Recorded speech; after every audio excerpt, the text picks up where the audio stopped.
नमस्कार, न्यूज़ के खास कार्यक्रम जनमुद्दा में आपका स्वागत है। मैं हूं देवेंद्र कुशवाहा। पीएम आवास योजना, मुख्यमंत्री लाडली बहना आवास योजना जैसी कितनी ही आवास योजनाएं चल रही हैं, लेकिन एक अदद पक्के छत के लिए आज भी सजवानी की बहनें दर दर भटकने को मजबूर हैं। यह गांव बड़वानी जिला मुख्यालय से महज 5 किलोमीटर की दूरी पर है, लेकिन आज भी विकास की बाट जोह रहा है। आपको बता दें कि ये हैं चिड़ीबाई। चिड़ीबाई की दशा को हम दिखाते हैं अपने।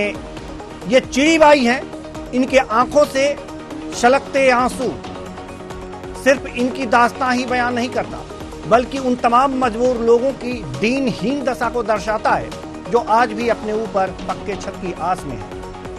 उन्होंने सरकार की योजनाओं से पक्का छत तो नहीं मिला उन्हें, लेकिन बरसात की एक रात ने उनके ऊपर से कच्चे मकान का साया भी छीन लिया। ये घर जो देख रहे हैं, घर गिरने के बाद सर्वे होता है, नुकसान का आकलन होता है, लेकिन न तो सर्वे हुआ न ही कोई आकलन। मुआवजे की बात तो दूर की है। सुनिए चिड़ीबाई क्या कहती है।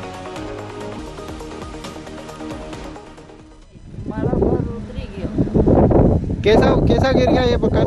अभी बारिश में गिर गया। कच्चा मकान है?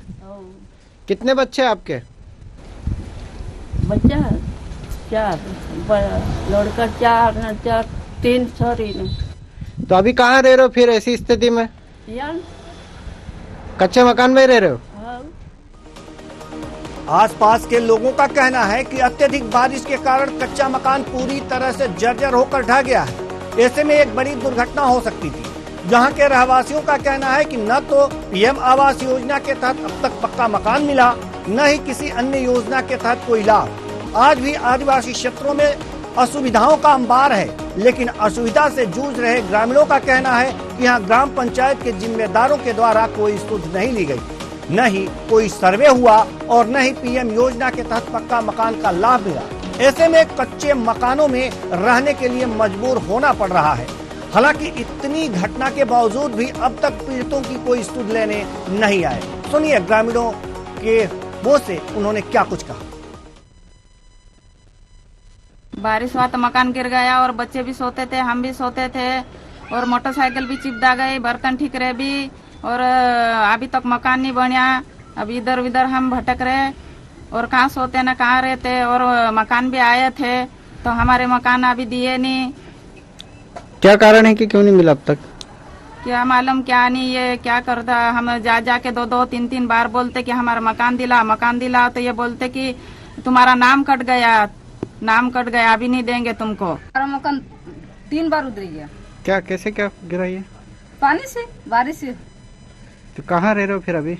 अभी मकान में जुड़ दो पानी में रही रहते। कच्चे मकान में रह रहे हाँ, हो? कच्चे मकान में। कुटीर मिली अभी तक? नहीं मिले। क्या कारण नहीं मिली? तो अभी रुदने निकलेगा, दूसरा के दिया, हमके नहीं दिया।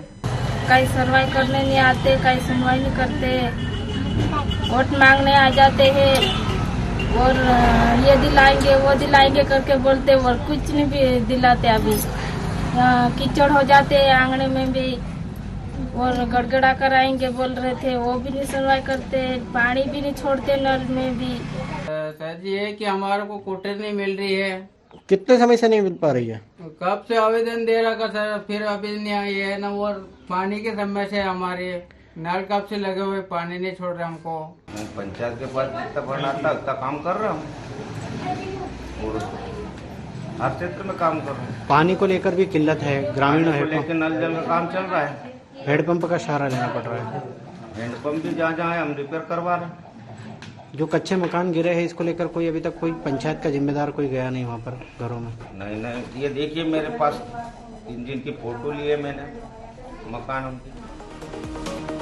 वहीं इस पूरे मामले को लेकर ग्राम पंचायत के सरपंच सचिव का कहना है कि शासन की योजना के तहत लाभार्थी के नाम आने पर लाभ दिया जाता है। जिन ग्रामीणों का नाम लिस्ट में छूट गए हैं उनका नाम मुख्यमंत्री लाडली बहना आवास के तहत फॉर्म भरे जा रहे हैं।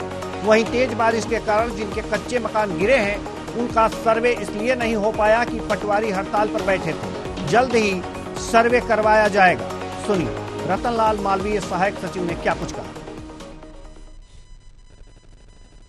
आवास योजना में शासन स्तर से जो निर्देश दिए गए हैं उसी के अनुसार आवास योजना का लाभ दिया जाता है। अभी वर्तमान में शासन द्वारा जो आवास जिनके कच्चे और जो छूट गए आवास योजना में, जिनके आवास प्लस योजना में नाम नहीं है, उनके मुख्यमंत्री लाडली बहना आवास योजना में आवेदन लिए जा रहे हैं। जो मकान बारिश से धंस गए उनको लेकर क्या व्यवस्था की जाएगी? वर्तमान में अभी पटवारियों द्वारा हड़ताल पे चल रहे हैं, तो जिनके मकान धंस गए हैं ग्राम पंचायत द्वारा बोला गया है कि आप आवेदन तहसील कार्यालय में दे तो उनका सर्वे किया जाएगा। कुल मिलाकर देखा जाए तो जिन लाभार्थियों के लाभ की दरकार है वे दर दर भटक रहे हैं, जबकि ग्राम पंचायत को अधिकार है कि वरीयता क्रम में किसको आवास की सबसे ज्यादा दरकार है वह देखा जाए और वरीयता सूची तैयार की जाए। लेकिन यहाँ पर देखा जा रहा है कि गरीबों के जिनको आवास की सबसे ज्यादा जरूरत है उनका नाम लिस्ट से गायब है। हालांकि सहायक सचिव ने ग्राम पंचायत सहायक सचिव ने कहा है कि स्थितियां सहायक सचिव ने कहा है कि जो भी स्थितियां और जो भी परिस्थितियां हैं उसको देखते हुए यहां पर सर्वे कराया जाएगा और साथ ही साथ जो लाडली बहना योजना आवास योजना है उसके तहत फॉर्म भरवाए जा रहे हैं जिसका नाम लिस्ट में छूट गया है। अब देखना होगा कि वास्तव में क्या बातें, कौन सी बातें सही साबित होती हैं। आज इसी मुद्दे पर हम चर्चा करेंगे और चर्चा के लिए हमारे साथ जो संवाददाता हमारे बड़वानी से जुड़े हुए हैं लोकेश दावदे हमारे साथ जुड़ चुके हैं, उनसे जानेंगे कि आखिर ये स्थितियां क्यों बन पड़ी, आखिर वरीयता क्रम में जो सूची तैयार की जाती है गरीबों का नाम क्यों नहीं आया। लोकेश दावदे। जी देवेन, आपको बता दें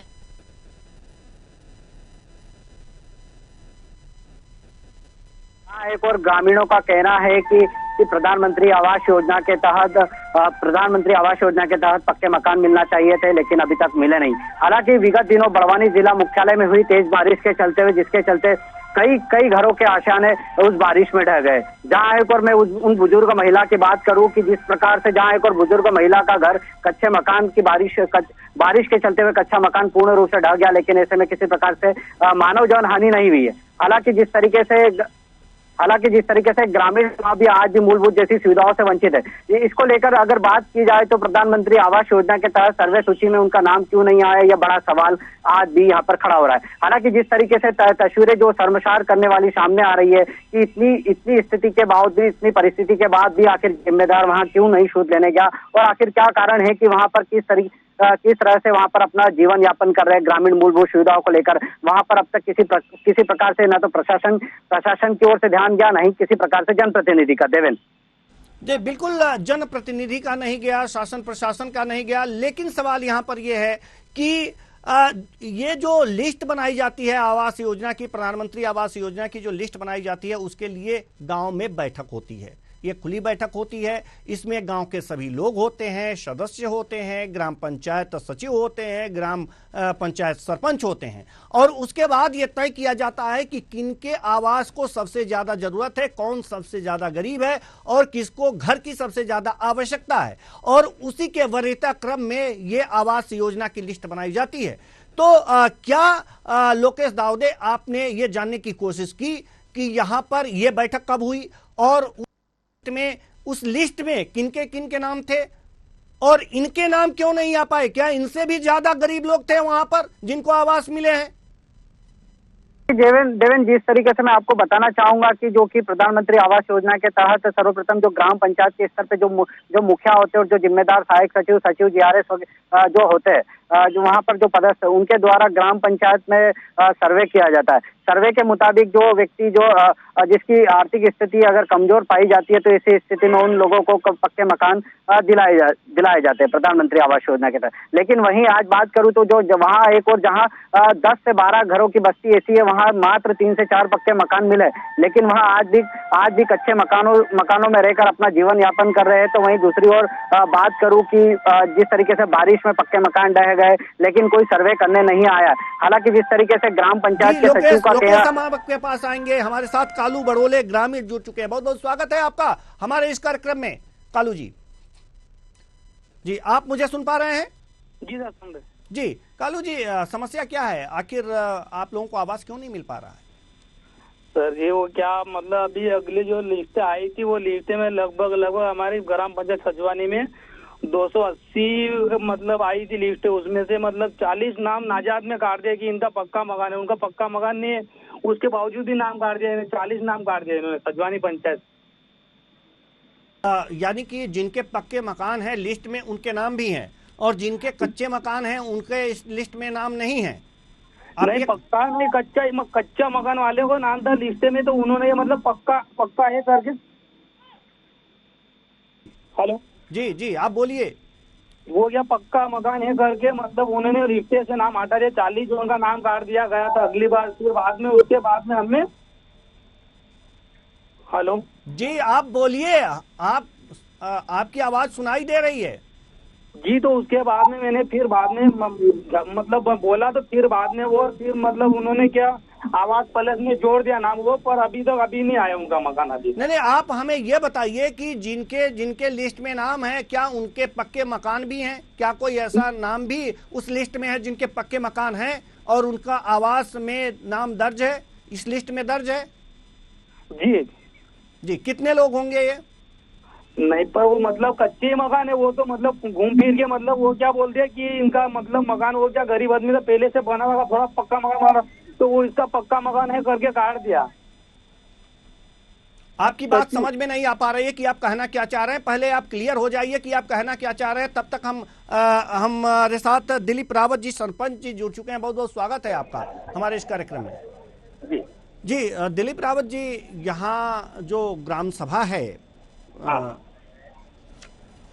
उसमें सजवाड़ी जो ग्राम सभा है आपकी, इसमें जो कच्चे मकान में लोग रह रहे हैं उनके लिए पक्के मकान की व्यवस्था नहीं हो पा रही है, आवास योजना में उनको लाभ नहीं मिल पा रहा है। कारण बता सकते हैं कि ऐसा क्यों हुआ?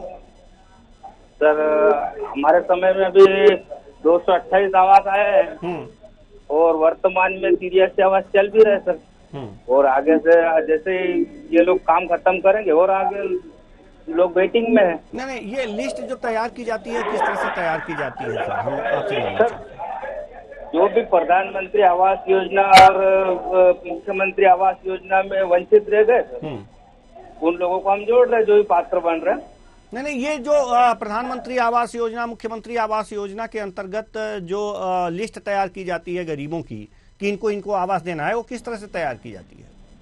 सर पात्रता देख के तैयार की जाती है।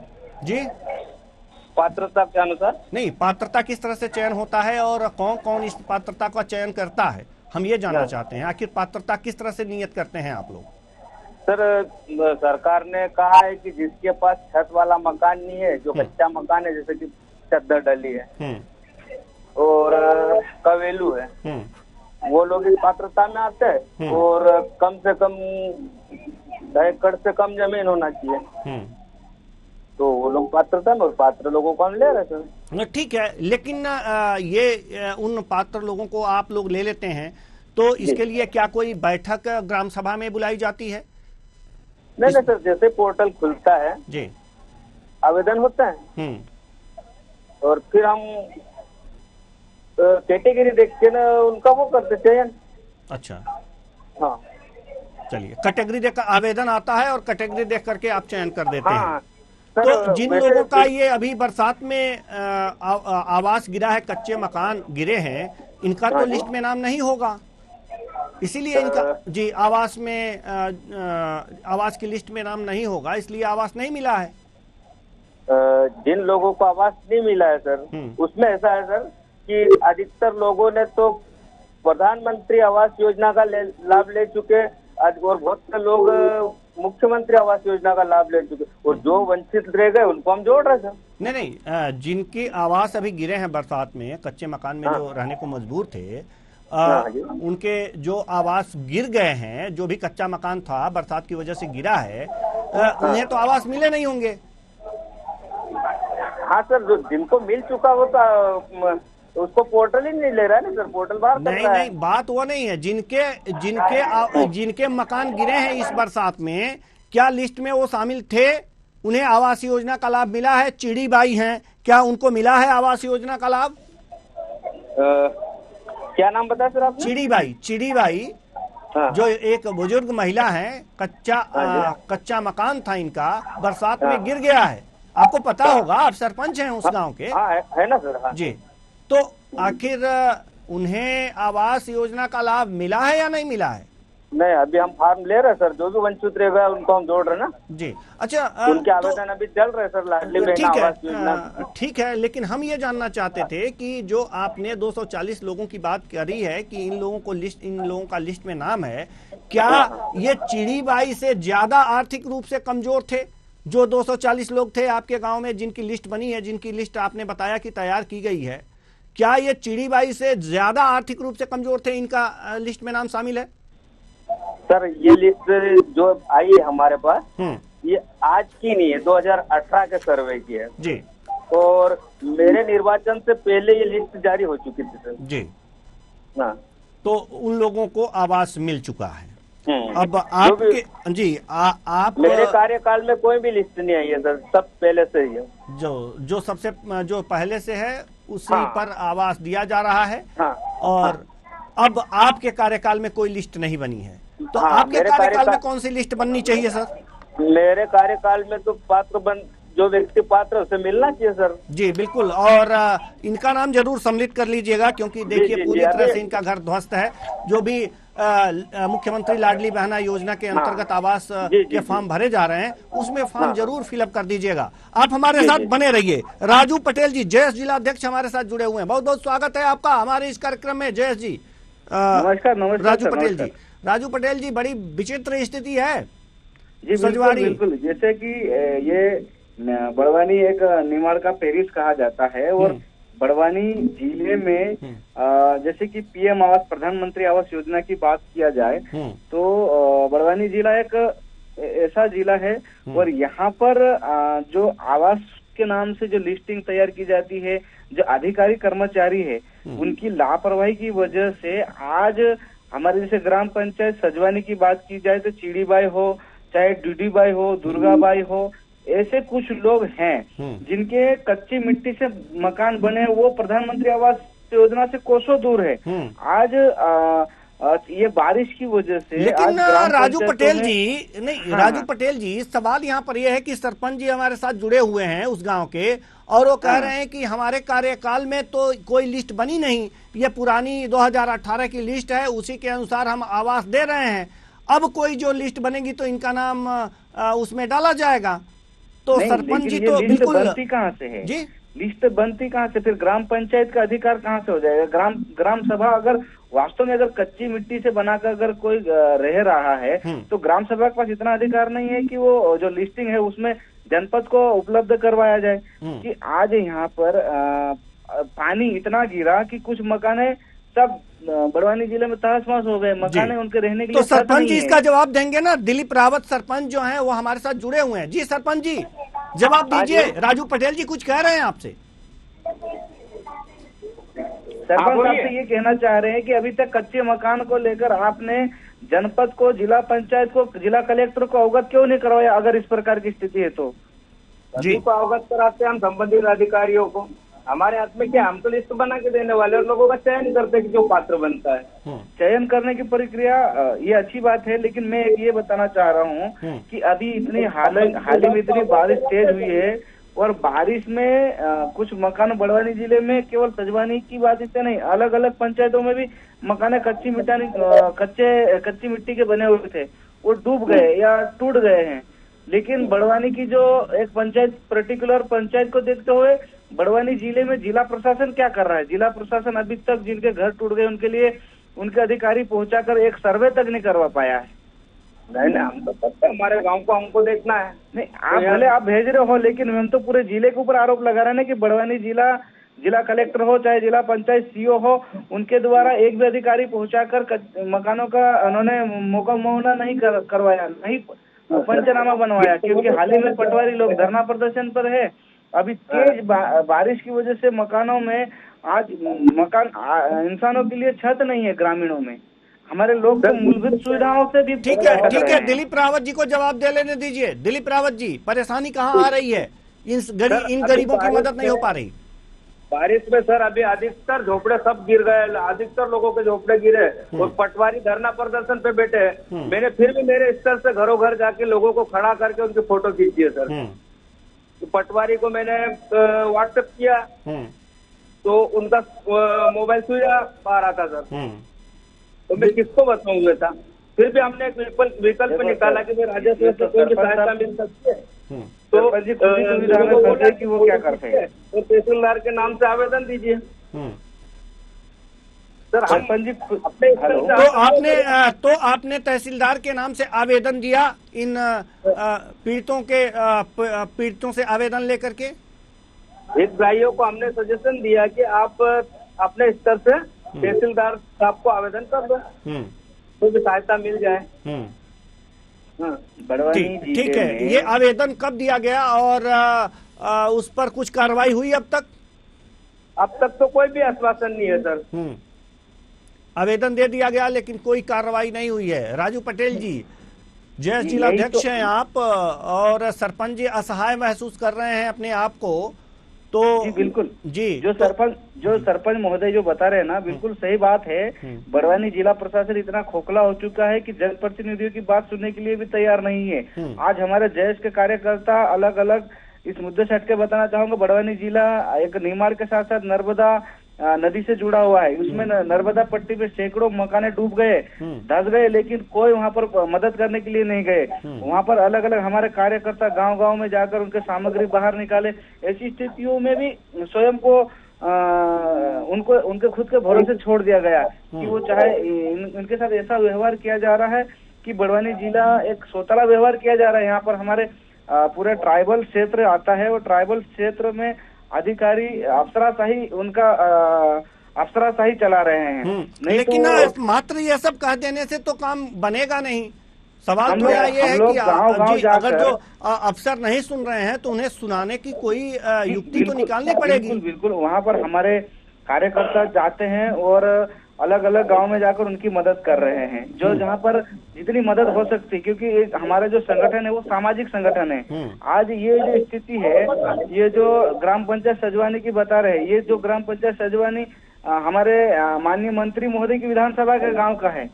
मंत्री जी के विधानसभा की स्थिति है तो आप अंदाजा लगा सकते हैं कि दूसरे जिले में मतलब दूसरी विधानसभा में क्या स्थिति होगी। जी राजू पटेल जी, हम आपको रोकना चाहेंगे। हमारे साथ ओम सोनी भाजपा जिला अध्यक्ष भी जुड़ चुके हैं। बहुत बहुत स्वागत है आपका हमारे इस कार्यक्रम में। जी नमस्कार। जी नमस्कार ओम सोनी जी, सजवाड़ी की बात हो रही है। यहाँ गरीबों को आवास योजना का लाभ नहीं मिल पा रहा है। जो कच्चे मकान थे बरसात की वजह से ढह गए हैं, आखिर आवास इनको क्यों नहीं मिल पा रहा है, कारण क्या है? सरपंच जी से बात हुई थी तो सरपंच जी ने कहा कि भाई 2018 की लिस्ट के अनुसार हम आवास दे रहे हैं, कोई नई लिस्ट बनी नहीं कि हम इन लोगों का नाम भेजें। दिक्कत ही बनी रह रही है। जी ऐसा है, बड़वानी जिले के अंदर, पूरे जिले के अंदर जो हर ग्राम पंचायत में 150, 200, 300 आवास दिए गए हैं। यदि सजवानी ग्राम पंचायत पर्टिकुलर की मुझे पूरी जानकारी नहीं है, पर अगर यहाँ छूटे गए हैं तो आवास प्लस योजना में उनके नाम होंगे और आवास प्लस में भी छूटे होंगे, तभी सीएम लाडली बहना योजना में इन सारों के फॉर्म जमा कराकर इनको विधिवत पीएम आवास और सीएम आवास दिया जाएगा। जी बिल्कुल। ये योजना इसलिए चालू करी है माननीय मुख्यमंत्री जी ने कि किसी ग्राम पंचायत में 10, 15, 20, 25, 30 जो भी ऐसे हमारे आवासहीन भाई किसी कारण से रहे तो निश्चित रूप से उनको आवास मिलना चाहिए। और उसकी मध्य प्रदेश सरकार के मुखिया माननीय शिवराज सिंह जी चौहान पूरी चिंता कर रहे हैं और सभी के अभी फॉर्म ऑफलाइन और ऑनलाइन दोनों भरा रहे हैं। निश्चित रूप से मध्य प्रदेश सरकार की और केंद्र सरकार की पहल है। कांग्रेस 50 साल में किसी को कुटीर के नाम पर 20-20 हजार रुपए के इंदिरा आवास दिए थे। माननीय प्रधानमंत्री ग्रामीण क्षेत्रों में 1.5 लाख रुपए और शहरी क्षेत्रों में 2.5 लाख रुपए के आवास दे रही है। और माननीय मुख्यमंत्री जी ने सीएम लाडली बहना योजना के अंतर्गत जो भूमिहीन, जो आवासहीन है महिलाएं, हमारी बहनें हैं, उन सबको आवास दिए जाएंगे और उसकी प्रक्रिया चालू है। बिल्कुल प्रक्रिया चालू होनी चाहिए। जो छूट गए हैं उनको लाभ भी मिलना चाहिए। ग्राम सजवानी की अगर बात करें तो चिड़ी एक वृद्ध महिला है और इनका आवास जो है पिछला जो बरसात हुई थी उसी में इनका आवास गिरा है और ये अब आवास विहीन है, तो इनका नाम तो होना चाहिए। सवाल यहाँ पर ये भी है जी, निश्चित रूप से जमा करेंगे फॉर्म। हम बिल्कुल ग्राम पंचायत के सचिव को बोलेंगे, वो जाएंगे, फॉर्म भरेंगे। और अब गांव में डिंडोरा पीटा जा रहा है, मुनादी की जा रही कि जो हमारी बहनें छूटी है, जो आवासहीन है, जिनके मकान गिर गए हैं, जिस किसी कारण से उनके कागज पेपर गिरे हैं, अगर वो भी बनाना है तो वो सब बनाकर हमारी सरकार जाकर उनको सीएम आवास देगी। जी सवाल यहाँ पर ये है कि यहाँ पर हमने बड़वानी जिले के अंदर कितने मकान दिए मालूम है आपको? जी, बड़वानी जिले के अंदर हमने 11 लाख लोगों को मकान दिए। ठीक है, 11 लाख लोगों को मकान दिए हैं, लेकिन कुछ जो जरूरतमंद हैं उनको जो बिल्कुल निश्चित रूप से उनको मिलना चाहिए, उनका अधिकार है। और सरकार है किसके लिए? सरकार गरीबों की सरकार है। गरीबों की सरकार निश्चित रूप से गरीबों के साथ न्याय करेगी और सरकार उनके द्वार जाकर उनको सीएम आवास की चिंता करेगी और सीएम आवास के माध्यम से उनको आवास दिया जाएगा। चलिए ठीक है। ये जो लाडली बहना आवास योजना है, मुख्यमंत्री लाडली बहना आवास योजना, इसके तहत फॉर्म भरे जा रहे हैं और इनका भी फॉर्म अगर जो फिलअप हो जाएगा तो इन्हें भी आवास योजना का लाभ मिल जाएगा। राजू पटेल जी जयस जिला अध्यक्ष हैं हमारे साथ जुड़े हुए जी।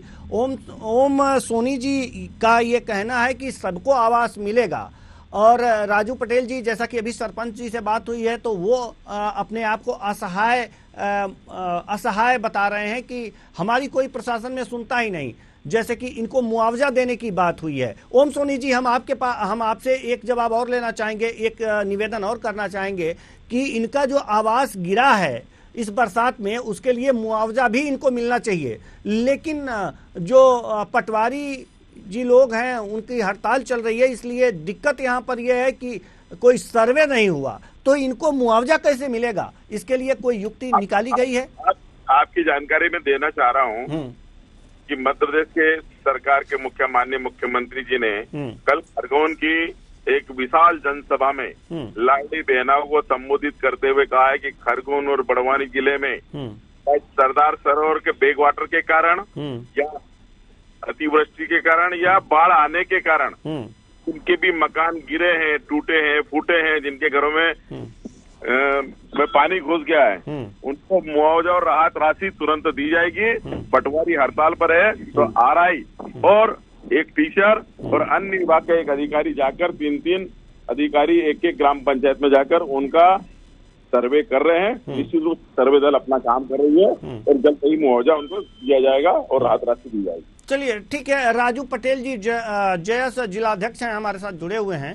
राजू पटेल जी, जैसा कि आरआई और एक टीचर जैसे और एक और अधिकारी जैसा कि ओम सोनी जी कह रहे हैं कि सर्वे के लिए वहां पर जा रहे हैं, तो क्या गांव की क्या स्थिति है? वास्तव में पिछले लगातार दिनों से जो डूब प्रभावित क्षेत्र है, यहाँ पर नर्मदा किनारे बसे सारे गांव डूब चुके हैं। वहाँ पर मकाने धस गए, उनके लिए छत नहीं है। वहाँ पर कोई भी ना कोई आरआई है, ना पटवारी है, ना कोई इनके मास्टर है, नहीं वहाँ पर कोई किसी प्रकार का सर्वे किया जा रहा है। हर गांव में जा रहे हैं, अभी तक वहाँ तक उनके लिए एक समय का शाम के समय का खाने जीवन यापन करने के लिए उनके लिए चूल्हा गैस तक नहीं जल रहा है, वहाँ पर चूल्हा नहीं जल रहा है। डूब प्रभावित के लिए कब तक ये लोग मौका मुआवजा क्यों नहीं कर रहे हैं? केवल दिखावा करने के लिए वहाँ पर 1-2 जन के पास जाने से, वीडियो बना देने से, 1-2 जन के पास जाके फोटो खिंचवा लेने से काम थोड़ी चलेगा। ठीक है राजू पटेल जी, ओम सोनी जी, राजू पटेल जी, ओम सोनी जी, राजू पटेल जी, आप एक सामाजिक कार्यकर्ता है, ओम सोनी जी भाजपा जिला अध्यक्ष हैं और दोनों लोगों की बातों में अंतर दिख रहा है। ओम सोनी जी कह रहे हैं कि यहाँ पर अधिकारी जा रहे हैं, सर्वे कर रहे हैं, राजू पटेल जी कह रहे हैं कि नहीं जा रहे हैं। चलिए हम मान लेते हैं, आप ओम सोनी जी से संपर्क कर लीजिए। आप एक सामाजिक कार्यकर्ता हैं, जहां पर नहीं जा पा रहे हैं या जहां नहीं गए हैं, और बड़वानी ये सजवारी की जहां तक बात करें तो यहाँ पर अभी सर्वे नहीं हुआ है, जैसा कि रिपोर्ट हमारे पास आई है। तो राजू पटेल जी, आपसे निवेदन है कि ओम सोनी जी से संपर्क करके वहां पर जो भी अधिकारी नियुक्त किए गए हैं सर्वे के लिए, वहां पर उनसे संपर्क करके यहाँ सर्वे करा दें और गरीबों का भला हो जाएगा। राजू पटेल जी ऐसा करेंगे क्या? जिससे क्या कम से कम वहाँ असहाय गरीब लोगों की मदद हो सके। जी, तो राजू पटेल जी आप संपर्क करेंगे क्या ओम सोनी जी से? ओम सोनी जी से आप संपर्क करेंगे राजू पटेल जी इसके लिए? सोनी जी इनके बोल के जिला प्रशासन का आदेशित करे, जिला प्रशासन सुन कहाँ रहा है जी। नहीं तो आप जैसा कि ओम सोनी जी कह रहे हैं, महोदय मुख्यमंत्री खरगोन से बोल दिए कि सभी उनको सहायता मिलेगी, कहाँ कौन सा प्रशासन काम कर रहा है? चलिए ओम सोनी जी संतुष्ट कीजिए, राजू पटेल जी को संतुष्ट कीजिए। बहुत ही असंतुष्ट दिख रहे हैं राजू पटेल जी कार्य प्रणाली से। इतना बड़ा जिला प्रशासन काम कर रहा है, रात और दिन परिश्रम कर रहे हैं हमारे अधिकारी कर्मचारी गण। हमारी ड्यूटी होती है एक समाज के नाते, एक समाज के नागरिक के नाते, जिले के नागरिक के नाते कि हमें कोई दिक्कत है, कोई परेशानी है, जी हम लोगों ने अधिकारी को बताया, हमारे जनप्रतिनिधियों को बताया, उसकी समस्या का समाधान ब्राह्मण गाँव में जाके देखा होगा। ब्राह्मण गाँव में आज ओम सोनी जी, ओम सोनी जी, ओम सोनी जी, ओम सोनी जी, राजू पटेल जी, आप दोनों से निवेदन है। ओम सोनी जी, राजू पटेल जी, आप दोनों से निवेदन है कि सजवाड़ी में जो घर ढहे हुए हैं, अगर वहां पर ओम सोनी जी आपसे खासकर निवेदन है, क्योंकि भाजपा की सरकार है और आप जिलाध्यक्ष हैं, तो आपसे खासकर मैं निवेदन करूंगा कि अगर यहाँ सजवाड़ी में कोई भी अधिकारी सर्वे के लिए नहीं पहुंचा है तो आपसे निवेदन है कि आप यहाँ पर अधिकारी को सर्वे के लिए भेजिए, मुआवजा दिलाने का प्रयास कीजिए। जी ये मुझे बताइए कि ये इस समय राजनीति करने के समय है कि लोगों की मदद करने का समय है? बिल्कुल, लोगों की मदद करने का ही समय है, राजनीति तो होती रहेगी। नर्मदा के क्षेत्र में कुछ चीजें बताना जो उनको राजनीति लगता है तो भले वो राजनीतिक समझे, पर कम से कम मदद तो करिए। आज हम लोग हमारे मेरे पास रिपोर्ट है, सजवानी में ओम सोनी जी हमारे रिपोर्टर हैं वहाँ पर, और वो तस्दीक करने गए थे, नहीं पहुंचे हैं वहाँ पे आपके अधिकारी। क्यों नहीं पहुंचे हैं? हम लोग सजवानी में बैठे हैं, इनके अधिकारी प्रशासन कहाँ पर है? यहाँ पर राजू पटेल जी, राजू पटेल जी, आपकी भी जिम्मेदारी है, आपकी भी जिम्मेदारी है एक सामाजिक कार्यकर्ता के तहत कि आप सहयोग करें प्रशासन का। अवगत करवा रहे हैं, राजनीति कर रहे हैं, कहाँ के सामाजिक कार्यकर्ता? ओम सोनी जी, ओम सोनी जी, इस बात से आप अवगत नहीं है कि वहाँ पर सजवाड़ी में आपके अधिकारी नहीं, सजवाड़ी में आपके अधिकारी सर्वे करने नहीं पहुंचे हैं। अरे कांग्रेस की बीटी में इनसे क्या बात करेंगे हम? चलिए आप मत बात कीजिए, आप मुझसे बात कीजिए। ओम सोनी जी, आपसे निवेदन कर रहा हूँ कि आप वहाँ अधिकारी भेजिए सर्वे के लिए। हम लोग यहाँ पर मौका मुआवना पर है, हम 18 लोकेश दावडे सुनिए, राजू पटेल जी, ओम सोनी जी, हमारे रिपोर्टर वहां पे मौजूद हैं, हमारे रिपोर्टर इस बात को बताएंगे कि वहां सर्वे के लिए टीम पहुंची है या नहीं पहुंची है। नहीं, लोकेश दावडे हमारे संवाददाता लोकेश दावडे, आप बताइए लोकेश दावडे की वहां जो सजवाड़ी है वहां पर जो आवास बरसात में गिरे हैं वहां पर सर्वे के लिए टीम पहुंची है या नहीं पहुंची? जी बिल्कुल बिल्कुल देवेंद्र, मैं बता दूं कि जिस तरीके से बड़वानी जिला मुख्यालय से ग्राम 5 किलोमीटर की दूर पे ग्राम पंचायत सजवानी का जो कि एक बस्ती जो कि आज भी कच्चे मकान के आवास में रहने के लिए मजबूर है। हालांकि जिस तरीके से जहाँ एक जिम्मेदार सरपंच सचिव से बात की गई तो इन्होंने सीधे तौर पे कहा गया कि यहाँ पर अभी पटवारी जो है कि हड़ताल पर है, ऐसी स्थिति में सर्वे नहीं हुआ। दूसरी ओर मैं बात करूं कि ग्रामीणों का कहना है कि यहाँ कोई सर्वे करने कोई भी जिम्मेदार प्रशासन का व्यक्ति नहीं आया। ऐसी स्थिति में यहाँ आज भी कच्चे मकानों में रहने के लिए मजबूर है। ये सीधे तौर पर उन ग्रामीणों की मुंह जबानी शब्द है। जी ओम सोनी जी, आपने सुन लिया।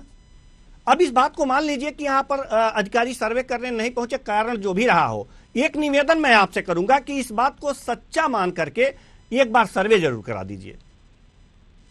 ओम सोनी जी, आप मेरी बात सुन रहे हैं? ओम सोनी जी,